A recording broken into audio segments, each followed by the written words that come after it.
Je ne tiens qu'à un film, et c'est un très bon film, c'est un livre de Sylvie Laliberté. Sylvie Laliberté, elle se met toujours en scène dans ses livres, toujours très autobiographiques. Et ça raconte en fait son enfance, elle qui a grandi dans une famille où les parents n'étaient pas très présents, qui s'est en fait retrouvée dans la lecture, elle a grandi à travers des personnages de livres.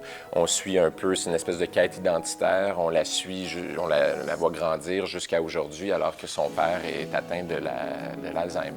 Qu'est-ce qui est venu me chercher en fait avec ce livre-là, c'était au-delà de la sensibilité du texte et de la plume de Sylvie, c'était qu'elle allait elle développait un peu le côté multidisciplinaire qu'elle a toujours fait dans sa carrière. Là. Elle avait des prises, des photos très conceptuelles qui représentaient un peu son état d'esprit, comment elle était quand elle était petite. Fait que tout au long du récit, il y a des photos de soldats en plastique qui sont sur ses tablettes, sur la table de sa maison avec les livres qu'elle lisait plus petite. Et ça, donc, ça donne une couche de lecture supplémentaire à sa quête identitaire qui est présente tout au long du récit.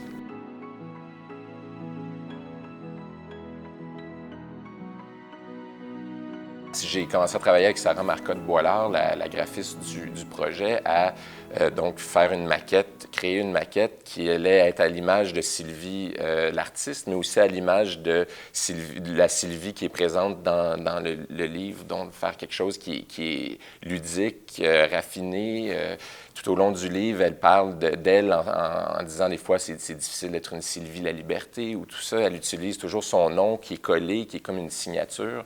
Bien, graphiquement, dans le livre, c'était l'idée aussi de jouer avec le fil, par exemple, le fil du titre, mais aussi son nom, Sylvie Laliberté, est toujours écrit à la main, comme si c'était d'un trait, d'être attaché.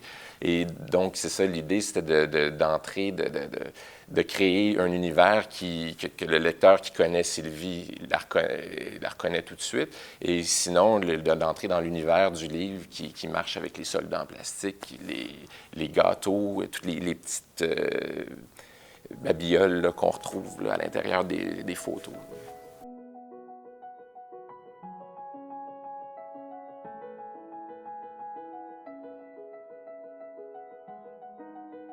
Sylvie, c'est une artiste qui fait ses projets par elle-même, des projets de vidéo, des projets d'installation et tout ça.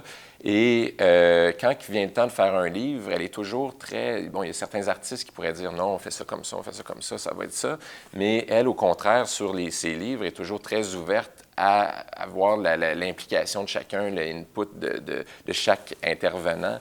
Et là-dessus, c'est toujours un plaisir de travailler avec elle parce que, par exemple, une autre artiste comme la graphiste Sarah Marcotte-Boilard peut faire sa lecture aussi de ce travail, de ce livre-là et proposer quelque chose. Donc, il y a vraiment un échange après ça avec Sylvie qui réagit, qui voit le travail, qui rebondit sur quelque chose. Fait que ça fait une relation de travail qui est très organique, qui est très agréable. Le défi, c'est toujours de créer un univers. Et ce livre-là devait, autant le texte est riche, mais autant tout le côté visuel de ce livre-là devait bien le représenter et encore plus devait le soulever vers autre chose. Et donc, c'est toujours ça le défi, c'est de faire un livre, dans ce cas-ci, à l'image de Sylvie, qui est une artiste qui a ses méthodes de travail aussi, qui a son style, qui a son univers déjà. Donc, c'est de créer un tout qui pour le livre, mais aussi qui représente bien Sylvie Laliberté.